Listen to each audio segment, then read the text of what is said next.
So guys, it has been 1 week since I got the MAX Lube, and this is my review 1 week later.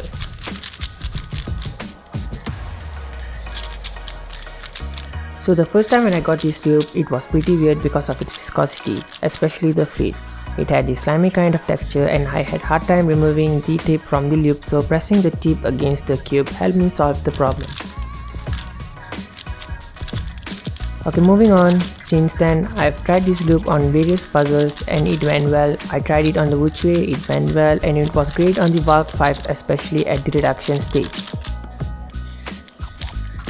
And finally, after 1 week using the lube, I got the right proportion for my cube. So basically it varies for everyone, since everyone prefer different feel. As for me, I prefer a heavy turning feel, and all these years my preferred lube was Weight 5 from speedcubeshop. The link will be in the description. Nevertheless, it's a great lube. I've tried the Xman lube which first came out and it does not match any of its feel.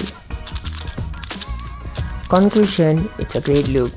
You should check them out. Thanks to Innovation. That's all guys. If you like this video, make sure to like and subscribe. Peace.